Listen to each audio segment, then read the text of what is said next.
And we're live. Hi everyone, this is Amateur Gamer, and I'll be starting a new series on this game called Romance of Three Kingdoms 10. This game is based on the Three Kingdoms, one of the probably the better known periods of China. At least I think there's a lot more people who know about this than other periods in Chinese history. And yes, it's not English because I got this from Steam, and it's only in Japanese or traditional Chinese, and I can't read Japanese, so of course I'm gonna stick with traditional Chinese, but I'll do my best to explain most of the things. And do know that my Chinese isn't great, so some of the pronunciation would be awful. But mostly I more or less know how this game works, so that's the important thing. So let's see, how should I do this?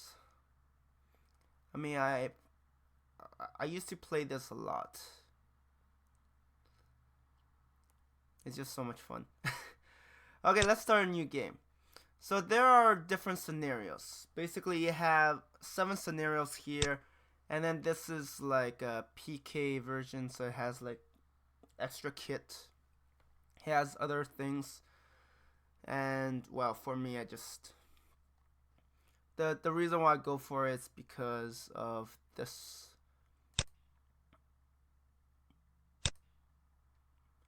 version where you basically have every single power on the map at the same time. This is a lot of fun, but let's not get into it. I think I'll go with something that's a bit more simpler, at least something that's more of an introduction, and then we'll go from there.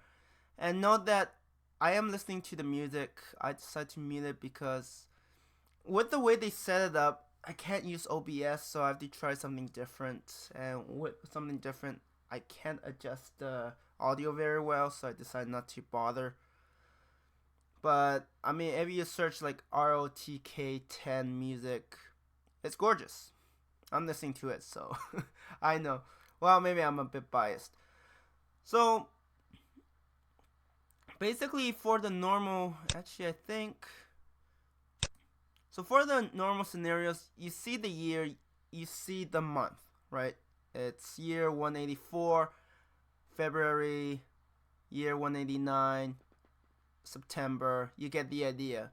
These are all, well, they're based on Three Kingdoms. But I know there's like the historical, and then there's the book that's written. So I mean, these are, I think, based on the Three Kingdoms, like the book, not as historical, but who cares, as long as we have fun, right? So yeah, I mean, this game has so much replayability because I think I'll describe it later. How about let's go with the first one. So the first one is called, I think it's called Yellow Turban. At least that's what the English name was given. So the Yellow Turban was basically, it's a rebellion that happened because the Han dynasty was falling apart. It's in decline. There are factions within the government basically competing for power, and due to numerous factors like disease and mass starvation, people are rising up because, I mean, their livelihood is threatened. I mean, it's basically Chinese history, right? You have a decline of a dynasty, you have people rising up, and then after rebellion, China gets reunited and then falls apart, reunited. It's a cycle. At least if you're familiar with Chinese history, that's more or less what it is.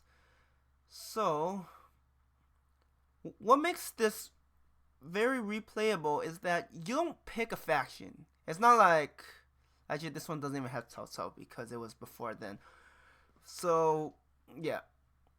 So what's interesting is, instead of picking a faction, right? For example, here we have,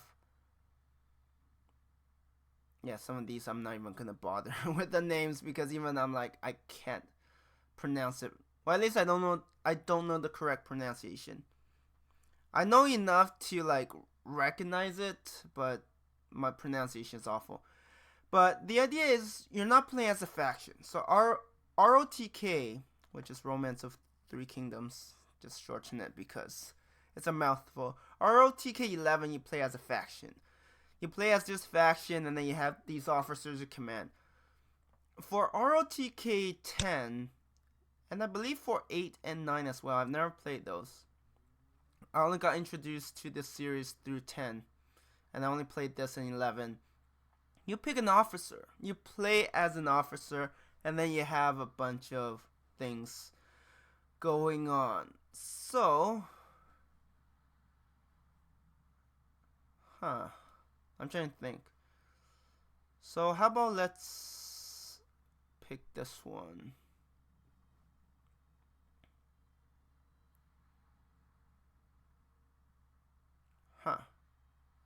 Wait, is there... Wait, why is it not always showing? No, there should be a power. Okay, yeah, there is a power here. Okay. So, yeah, there's a lot to talk about about how this game works, but once you get into it, it's pretty straightforward. So, I'm hoping you can see my cursor, but if you can't, if you look at the bottom right corner, you see the box, right? And with the box, you have on the very left, you have 3 rows. First one says city, and then there's the name. This one's Shutang. Like some of them I know, others I won't bother. And then underneath, it's like how many officers. So there are 3 officers there. That's part of this power. And then underneath it is like officers who have no allegiance. So those are officers you can hire, get them into your group, and then use them.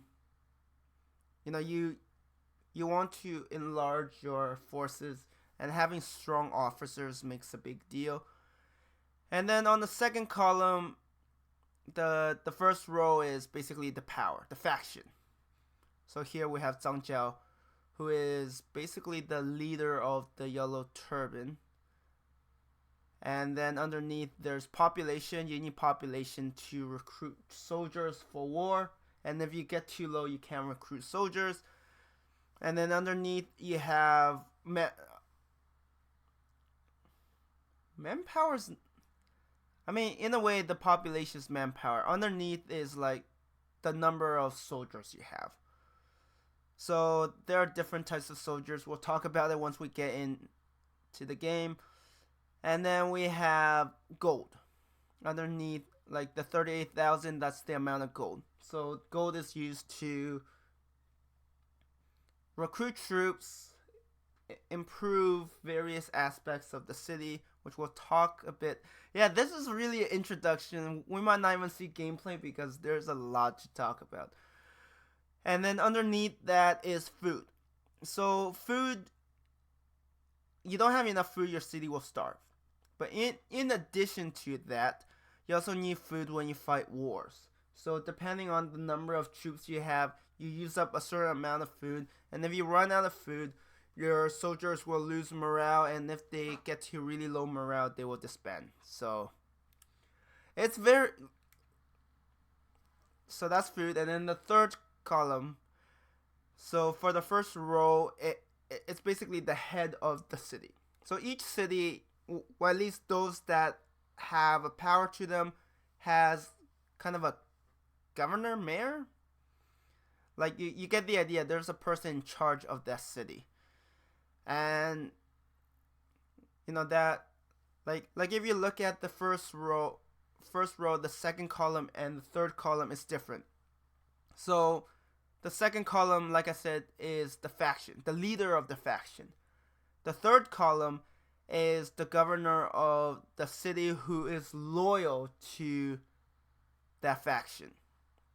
So here we have Zhang Liang, who I believe is a brother of Zhang Jiao. So basically, 3 brothers rose up, led the Yellow Turbans, and then we'll talk about... I mean, I find it's really hard to play out the history in this game unless you play very passively. But I'll try my best to describe what happens. I mean, there's quite a bit of history as well. So under so for yeah, I keep getting sidetracked. There's just too much. On the third column, beneath the governor or mayor, we have farming, which is 400 out of 1500. Um, merchant, trade. I think trade. Yeah, trade is a better term. Trade 810 out of 2400. Technology 550 out of 1500, and then defense 2650 out of 4800. So farming makes sense, right? You improve your farming, you're gonna get more food every fall, I believe. So if you have more food, you're able to keep warring because you have the food available. Trade, you get more gold each quarter. I think it's quarterly. I don't remember exactly. And then technology. So technology has a few things. Oh man, there's so much. So pure and simple, you max out technology, you're able to enlarge your city. So your city has small, medium, large, and extra large.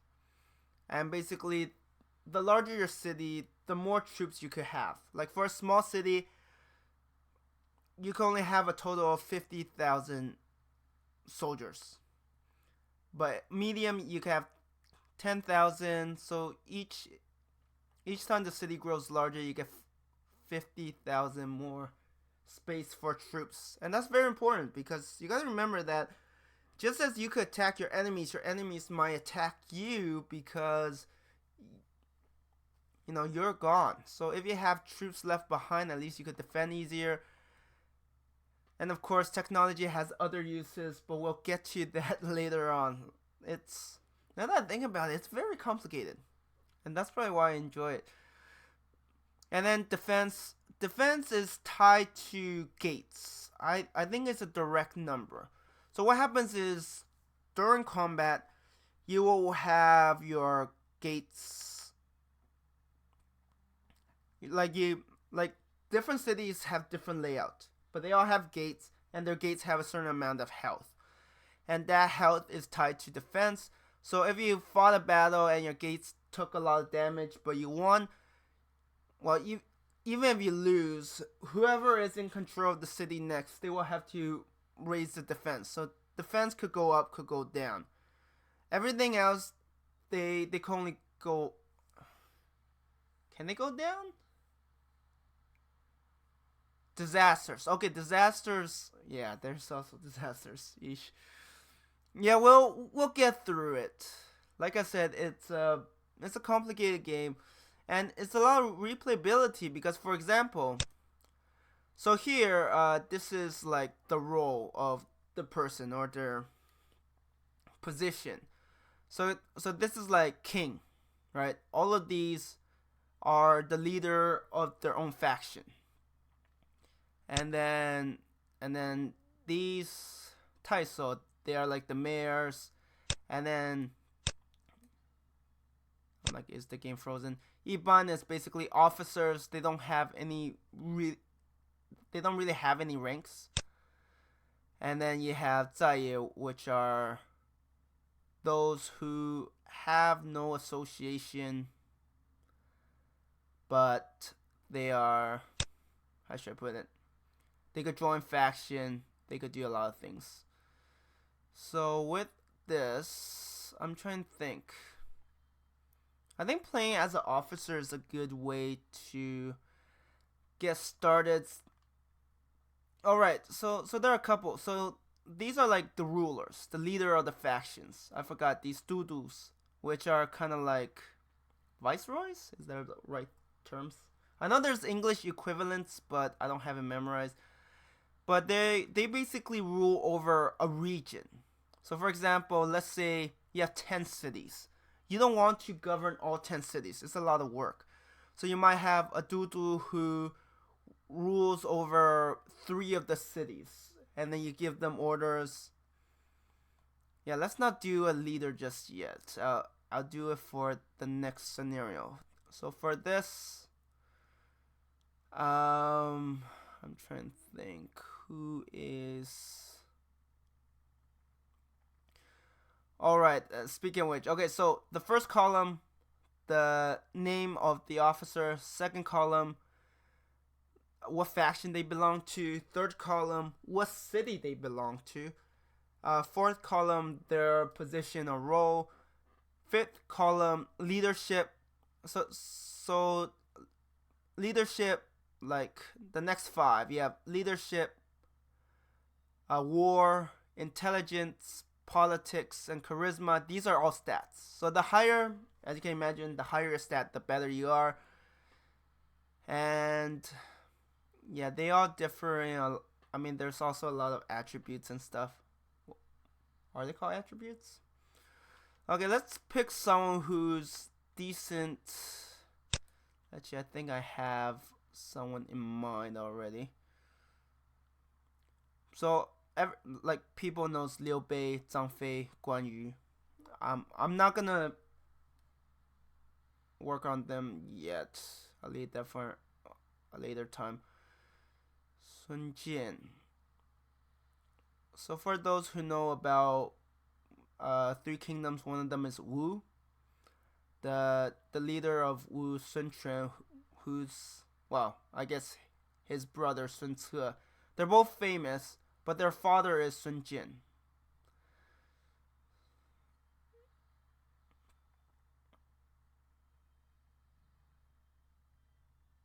Okay, let's choose this guy. I mean, and then we have these options where it's like difficulty. I've never seen this one. I'm probably rusty, so let's just start with the lowest difficulty. Yeah, there's a lot. There's difficulty, there's information. Does it pause or does it keep going? And then there's the speed of the information, and then movement on the map, and then reports. Let's have it simple. I don't want it too detailed. Actually, let's have the tutorial. So there are certain things I could explain because there's quite a bit, and as you can see, I've already gone off track like who knows how many times. And then music, BGM, and then there's like blood relationship between people. You can make it historical or, you know, imaginary, loyalty. Sure, let's just go with those.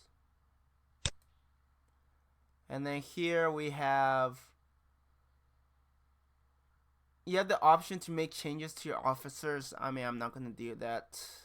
And you can also make changes in game. I've never used those, but I guess if you're trying to make scenarios, whatever, it will probably be fun. But and then you have the limit of battles. So 30 days, 60 days are off.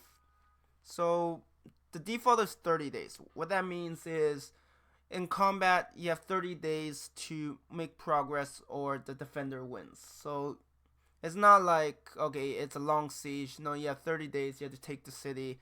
Otherwise, you lose as the attacker. You can make it longer, but of course, then you're like food, you can only take 60 days. So that's probably why they have it 30 days, because any longer, I mean, we'll talk about combat soon. And then let's turn off health.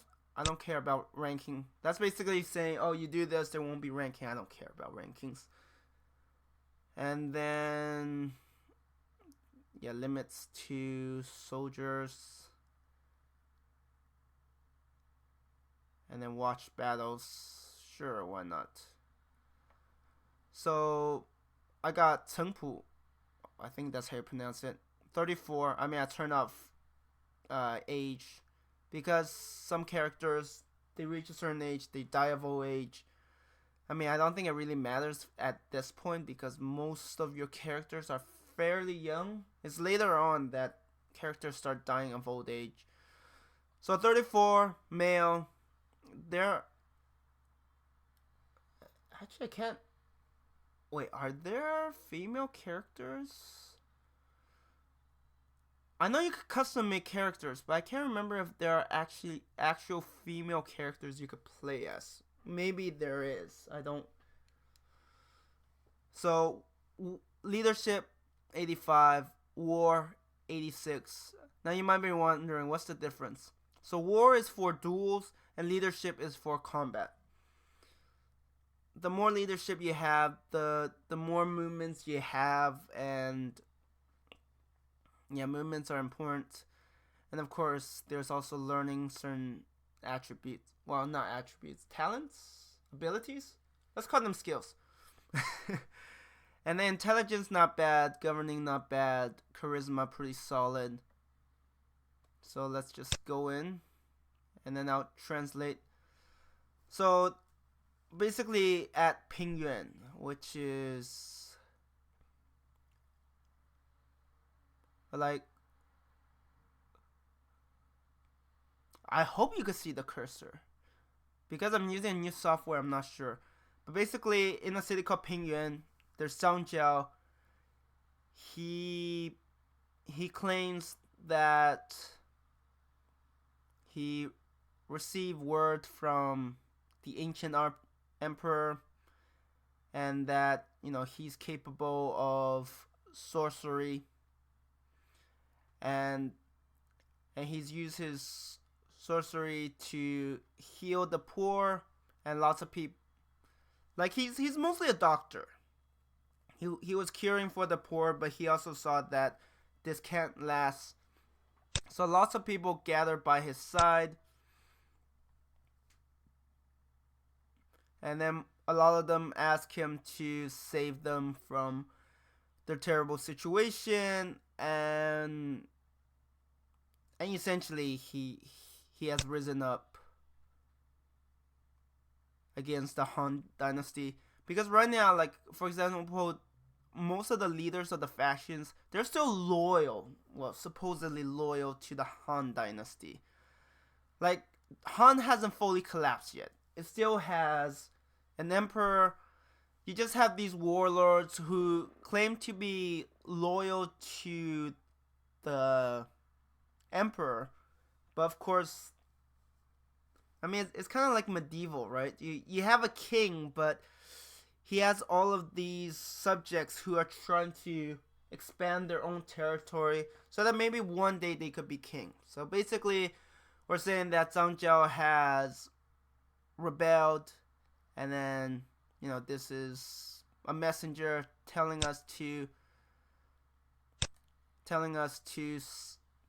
go to court of the leader of our faction. And then this is a representative from the king, and saying that the Yellow Turban Army has brought a lot of unease, and He Jing, who is the strongest faction right now at this time, has been ordered as the great general.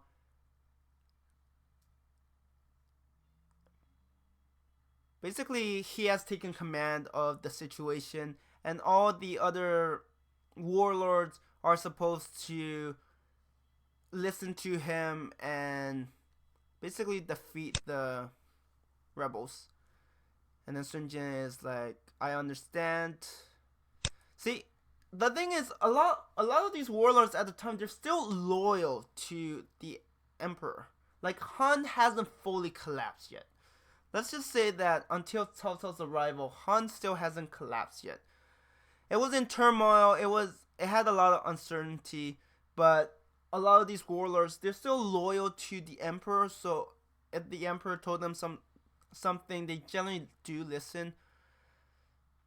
And then Sun Jian, the leader of our faction, says, I understand. I will immediately fight the Yellow Turban rebels.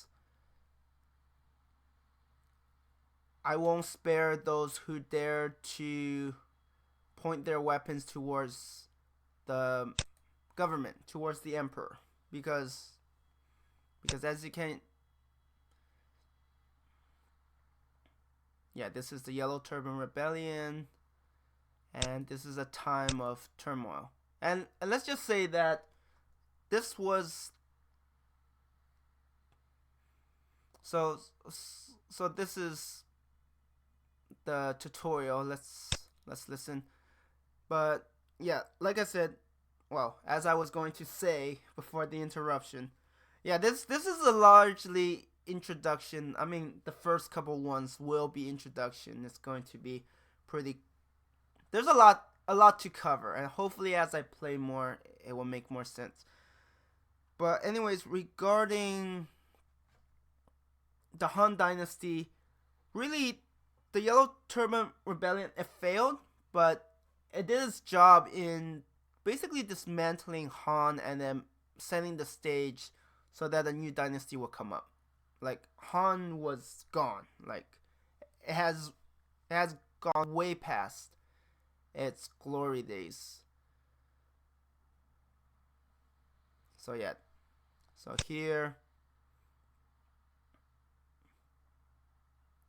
So basically, to the left. To the left, you see those like rounded rectangular things. They are, different things. There's the court, where you get orders from the head of the city.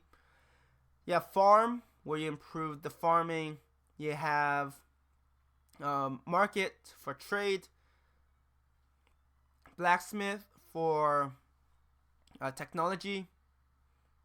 Oh, right, there's, what do you call it? Constabulary. I think that's the closest thing. Basically, when you improve things, your peace will go down. So your peace will go up and down. And in the constabulary, you improve there, you will improve the peace, and when you improve the peace, your city will remain safe. If your peace is too low, like below 60, I believe, or below 50, you start having issues like rebels spawning outside of your city, and you have to deal with them. And then next you have the walls, where you improve the defenses, and you have the tavern, where you can get other missions. I mean, yeah, I need to showcase a lot of these. It's kind of hard to describe. Underneath, we have barracks, where you improve the, you recruit soldiers. Underneath that is your own home. So sometimes you have friends visiting. And then the right one, you have a foot soldier training facility. So what that does is, yeah, I should probably discuss it. So there are three basic troops. There's foot soldiers, there's archers, and there's cavalry. Now there are also other variations, like elephants, like mounted cav. There are like barbarians. Anyways, there are other variations. But for those basic ones, they have upgraded versions. You have foot soldiers, heavy foot soldiers, and then like elite foot soldiers. Now the names are probably kind of off, but you get the idea. And then you have the same for cav, and you have the same for archers. Archers become crossbows, and then becomes something else that I don't know the English translation of. But anyways, basically he's saying that, oh yeah, and when you enter any of these and leave, it takes 1 day. So for example, if I go into the farm, decide I don't want to do it, I leave, that spends 1 day. So yeah, this goes through 365 days. I think 365. I don't think there's leap years. And then, of course, once you go into the buildings, you'll see other characters. You can see them here, right? If you have like a person figure in that box beside the name of the facility. Basically, it tells you there's someone there. Now, you don't know who it is. Sometimes it's important because you want to recruit someone, but yeah. Yeah, see, what's circled means that there's someone there. So, yeah, there's also different. There's like, the top one is the normal, just other people. Middle one is like your sworn brother. So if you know someone well enough, you can actually become sworn brothers, and they would, be loyal and cover your back, sort of thing. Or it could be like your spouse. So you can actually get married and have kids, which is probably why they don't have female characters, because marriage will get very complicated. Yeah, I don't know how that will work. And then the last one is when you have a quest. So for example, if you're trying to seek someone out for a quest, it will highlight, so it makes it easier. You don't have to go through each room, each facility to find them.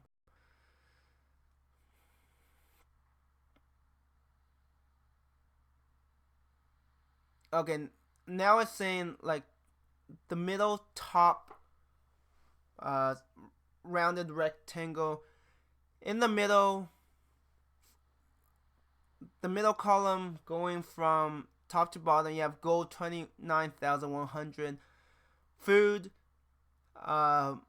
soldier strength, so you have 14,000 soldiers. Underneath it says troops, 2 out of 2.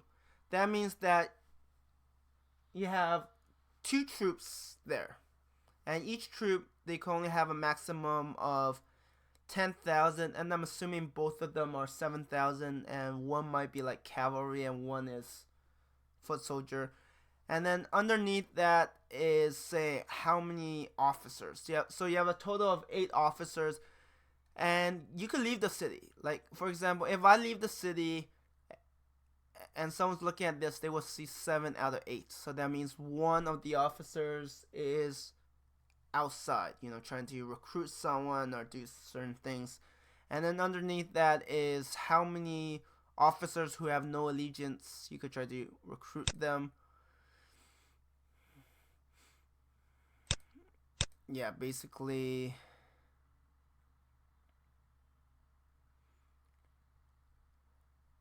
And then to the left, so you see 2 like square icons with drawings. Like I said, it says it's medium and it's a city. I don't know if that city matters, but medium size, that means you can have a total of 10 out of 10 troops. So your maximum is 100,000. Wait, is it 100,000? 50,000? Yeah, 100,000. And then, if you enlarge the city, you could get more.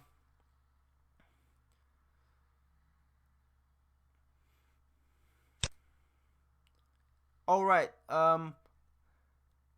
when you max out your technology, so your technology is different for cities. If you max it out, so let's say suddenly we get to 1500 out of 1500.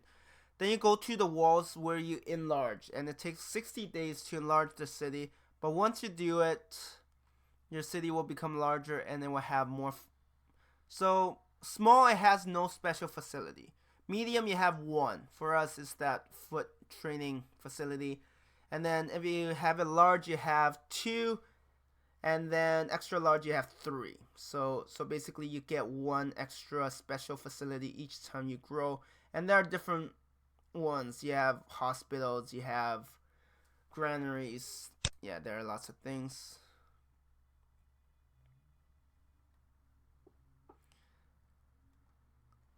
Okay, so there are different city categories. So there are those who are for raising cattle. Those are for learning. There are those for trade. And then there are coastal harbors, basically harbors. There are normal. I think this is a normal. And then you have the southern barbaric. I mean, it's basically more or less jungle, uncivilized. You get the idea. And then, so for the raising cattle ones, I think they're more likely to give you mounted unit facilities. They could even give you variations of mounted units. And then next you have the learning ones. The learning ones, they're facilities that help improve your uh your stats, your leadership, your actually not war. I think war is done differently. Leadership, politics, intelligence. I don't think there's war, and I don't think there's charisma. I think they're improved other ways. And then trade. Trade, usually they have like a market where you can buy certain goods to improve your stats or gain certain abilities, like move faster on the map. There's even an exchange where it's kind of like a gamble. You put in 1,000 gold or a certain amount. I think it's 1,000 gold, and then you have a chance of getting an item. Like, it could be alcohol, it could be something to boost your stats. You might not even get anything back and lose gold. So, and then for the harbor, they will allow you to build ships, and ships can be very useful in certain maps, but we'll discuss that eventually. And then one normal, they just have a bunch of things. And for the southern, uh, like I get the impression of uncivilized, or maybe untamed. Let's call it southern untamed territory. They also have their own kind of units you can recruit.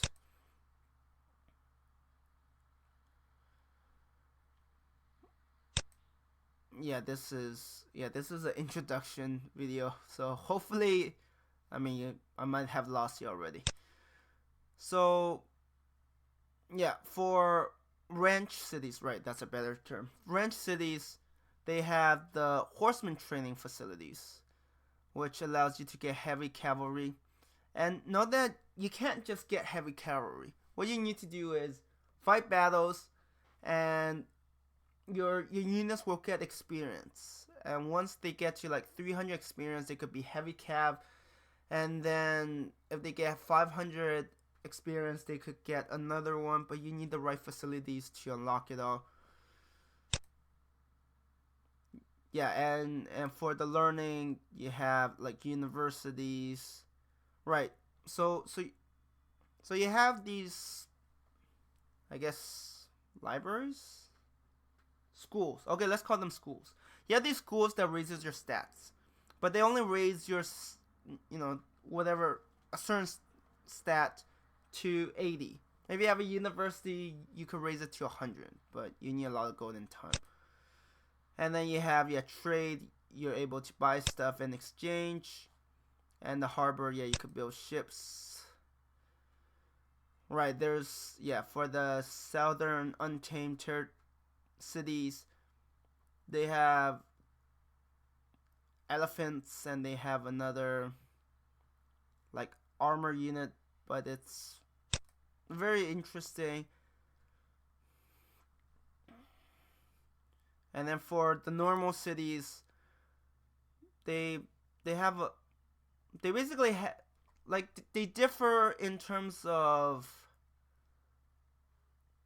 what kind of special facilities they have, and of course their numbers differ regarding like uh, farming and trade.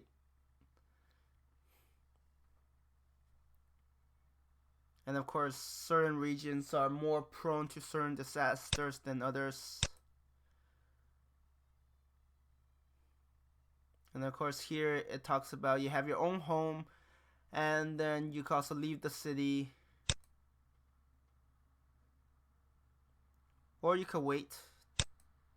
Though I don't know why you wait. There's, well, okay, sometimes you wait a few days because maybe you want to wait for an officer to come back.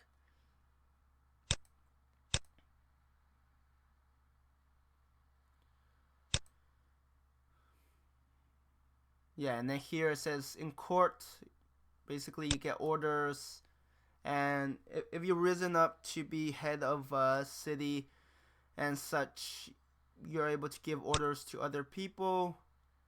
And of course, as officers, you get, well, you accumulate like political,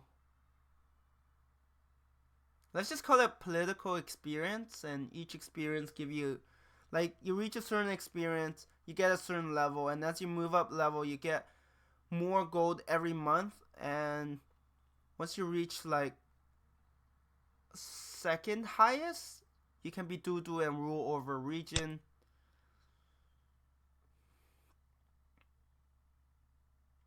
And of course, if you do certain things, it will raise your reputation. Higher reputation is really good. It's not that hard to max it out.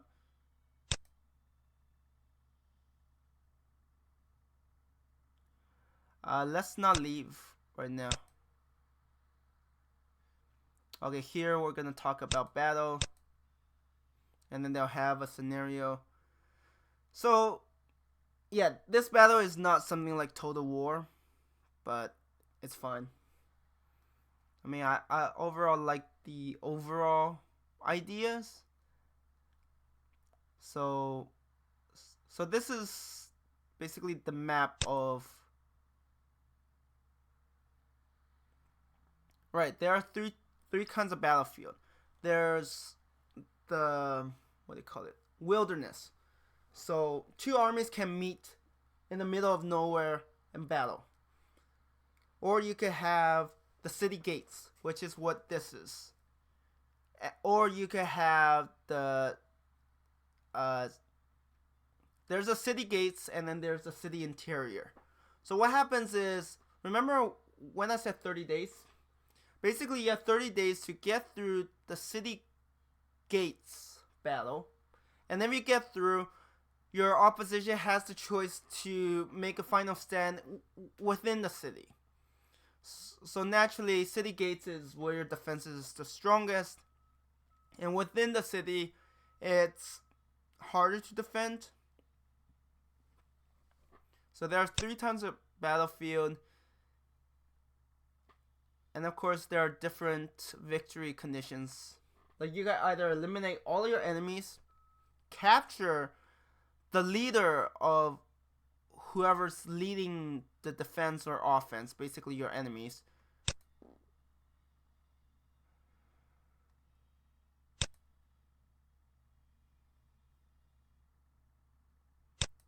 Yeah, when you first attack city, it's the city gates. Anywhere else is wilderness, and once you get through the city gates and your enemies still want to fight, sometimes they think they still have a chance, then you have to fight in the streets within the city. And the maps are the same. The maps are the same for, like for example, this is for our current city, Sha-Pei, I think. Like, it will always be this layout. That isn't going to change, and within the city it's always the same. I mean, I think that's generally the case. I mean, trying to have it varied is tough. So for the attacking,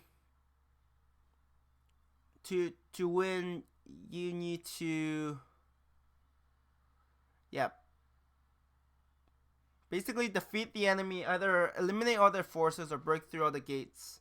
And then for defending, they either hold out for 30 days or they eliminate the enemy or capture. Like, whenever you capture the enemy leader, like the leader of the group, then you will win. And of course, there are also reinforcements. Yeah, if you capture, the enemy forces, a leader, then you will automatically win.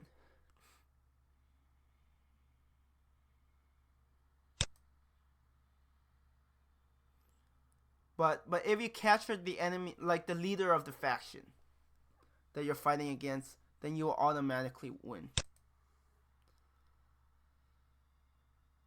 And generally, the win condition for city and, well, city gates and city interior are the same.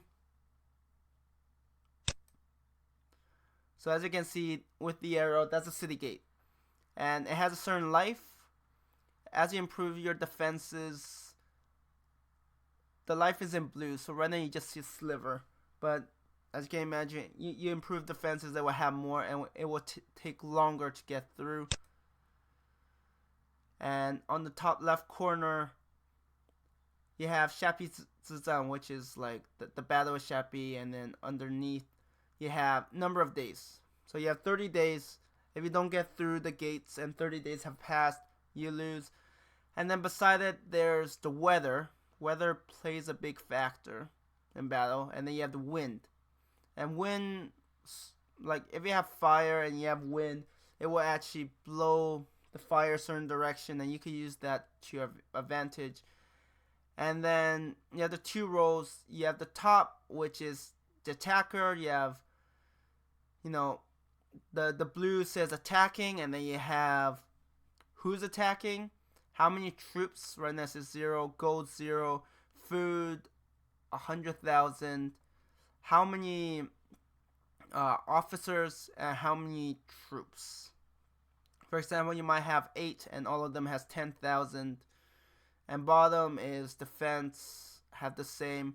And then the top right corner, we don't see anything here, but essentially, if we are able to analyze things, we're able to see what terrain it is, how high it is, and how many defenses it has. So like forests, they have defenses, but they can be worn out by range attacks. Now I'm getting ahead of myself.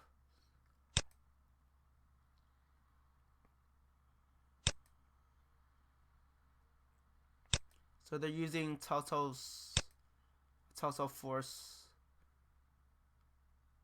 Alright, and the biggest force you can bring to a battle specifically is 100,000. So 10 troops, or 10, I'll say 10 troops for now. But the most you could get is actually 200,000, and that's if you have 100,000 troops and you have reinforcements that's in 100,000. So if you have reinforcements, it could change things up. And then at the start of the battle, you see these circles. These are basically where you could deploy your troops. Each troop can only hold down one tile. So kind of like Civ 5. So for example, right. So right now I just placed down 2 cavalry, 10,000 soldiers strong, and then the 100 is morale. Highest is 200 morale. 200 is very impressive, but morale does go down.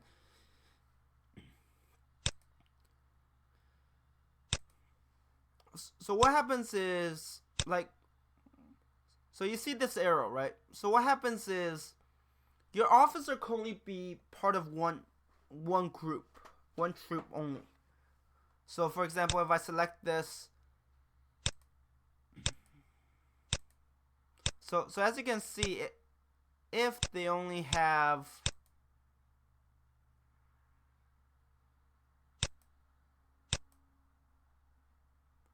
and then the top right corner, right, this says street, height is 0. Height is important for certain abilities you could cast in battle. And here we have the city gate. It also says street, but also have defense is 100. Forest 100 defense. Don't worry, gates normally have a lot more. So with forest, yeah, blue is your troops. 10, like the light green color, it's your allies. Red is your enemy, and orange is your enemy's reinforcements. So your blue, your reinforcements are 10.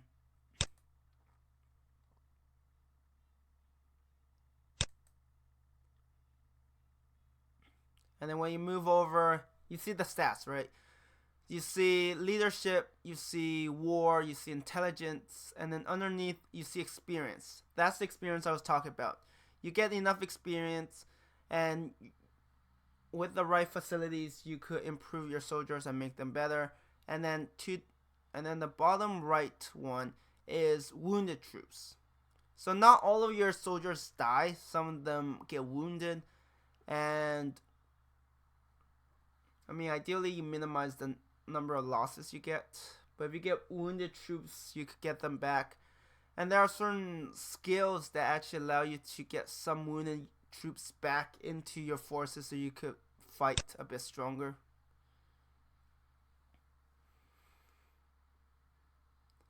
So leadership controls how many movements. So you see now under my morale I have 25 out of 25.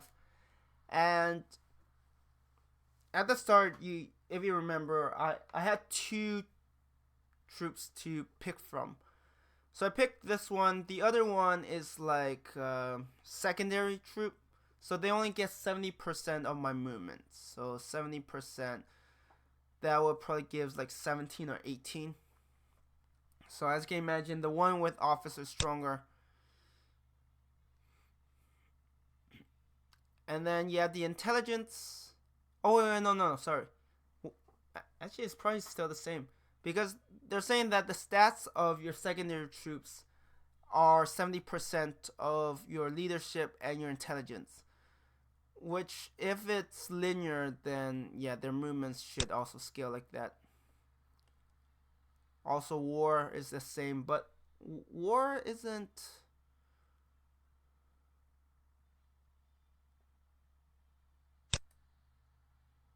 And then you have the type of troops. You have cavalry.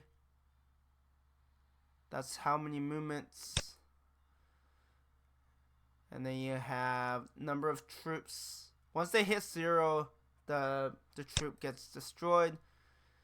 And then you have morale. Once you get 0, they will have to withdraw. Experience. Wounded.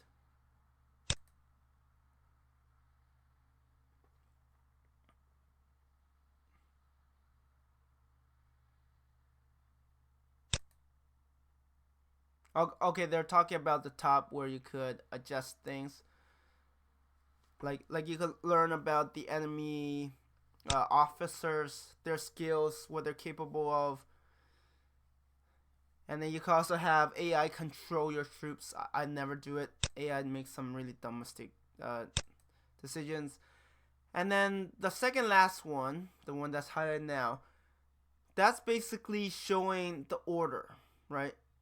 So I can't remember which stat it is. I think it's leadership. But basically, you have an order. It's a turn-based tile battle system, and if you know who's going when and whatever, you could use that to your advantage. And the last one is basically you can find out where you can attack and can't attack, because it's very important to know where you can target. And I think height does affect what your archers can attack.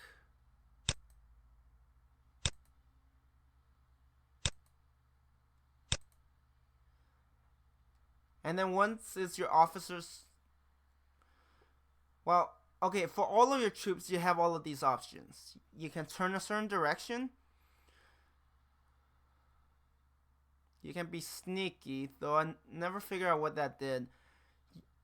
You could use like strategy, tactics, and there are different tactics.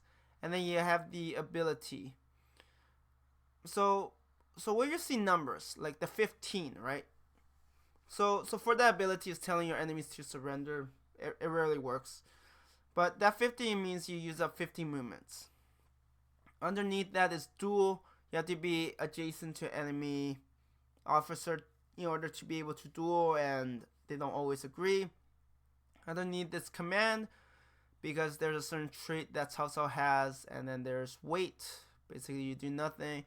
And then there's one that's retreat for one, which I don't know why you would do it. And then the last one is let AI control it. And of course, for tactics strategies, they have their own costs, but it depends on what you.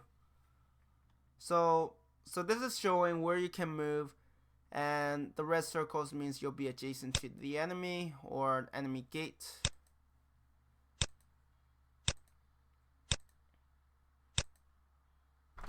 So basically they're saying, so let's go here.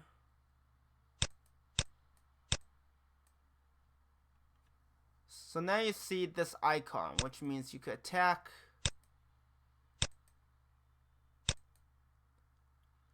And then there are different attacks. You could, this is the basic attack. You just attack directly. There are like charge, where you could potentially push the enemy back. There's kind of like a teamwork, where if you have other friendly units that are also adjacent to the unit, you could all attack together and deal more damage.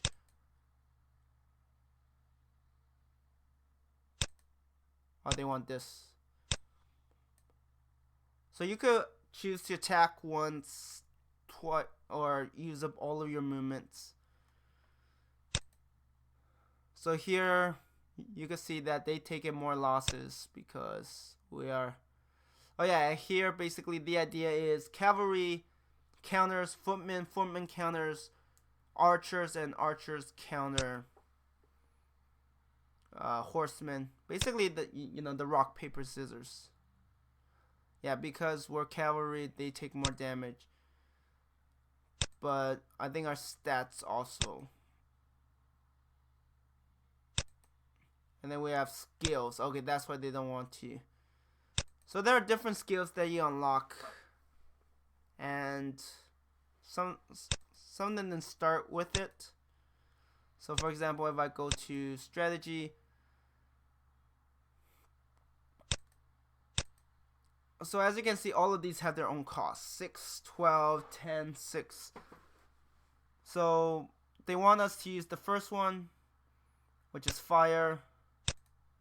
And then we just place it there. It doesn't always work.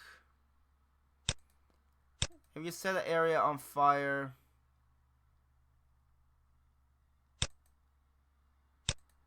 and then they want us to, I don't know why you would. Alright, okay, never mind. You do use that when you don't have enough movements to do anything else and you want to move over. And the most, right, and the most you could carry over in terms of movements is 40. Like for example, let's say, I don't do anything this turn, I get 25 out of 25. Next turn, I get 25 added to 25, so total I only get 40. And if I don't use that next turn, I'll still only get 40. And if you want to climb walls with footmen or archers, you need 20 movements.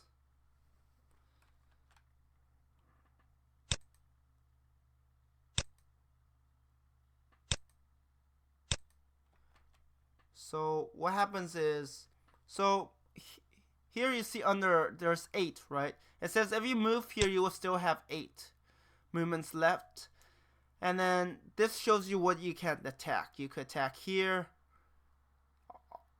It shows you where you could attack melee, where you could attack ranged. Basically very helpful because then you don't have to figure it out.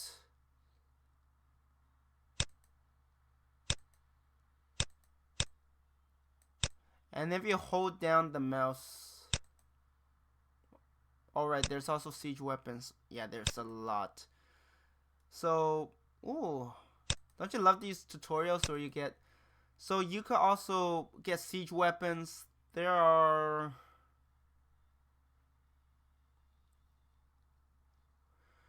4 siege weapons you can actually use, but 5 siege weapons you can build.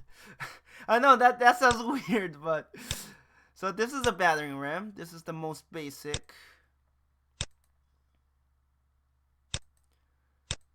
And then if you have a certain trait, you can actually command other troops. And then they get all of your movements and they're able to do things. And for battering rams, they can't attack enemy. They can't retaliate. So normally if the enemy attack you, you can retaliate and they'll take some damage. But with siege weapons, you can retaliate. And here you have like disassembled, but and this one only has attack. And as you can see, our morale went up by 3. So you do certain things, eliminate enemies, break through enemy gates. You'll get morale, and then you get the, if things are done to you.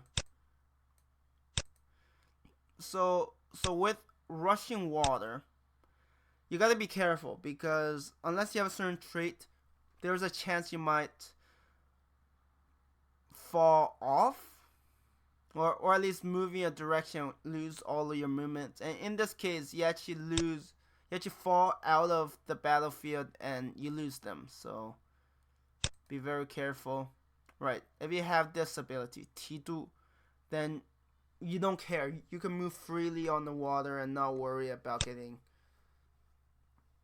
having the river force you to go a certain direction. And then, of course, you have these dams, which you can actually destroy. And then you destroy dams, they will let water in. Okay, I see. So you retreat so your troops won't suffer any losses.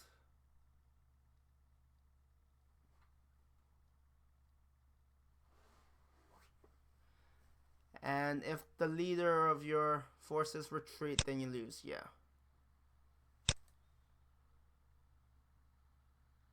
And then there's also weather, which plays a huge role.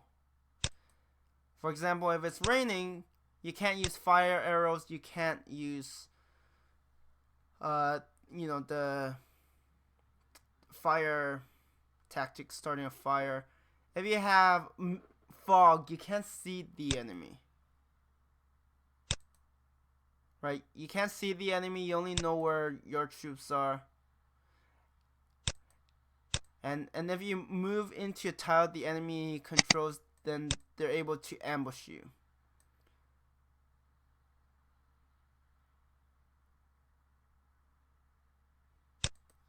What you can do is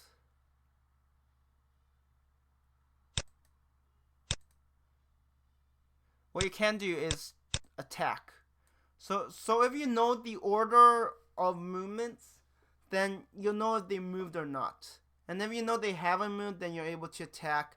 Know their position, then you're able to do, use spells or whatever.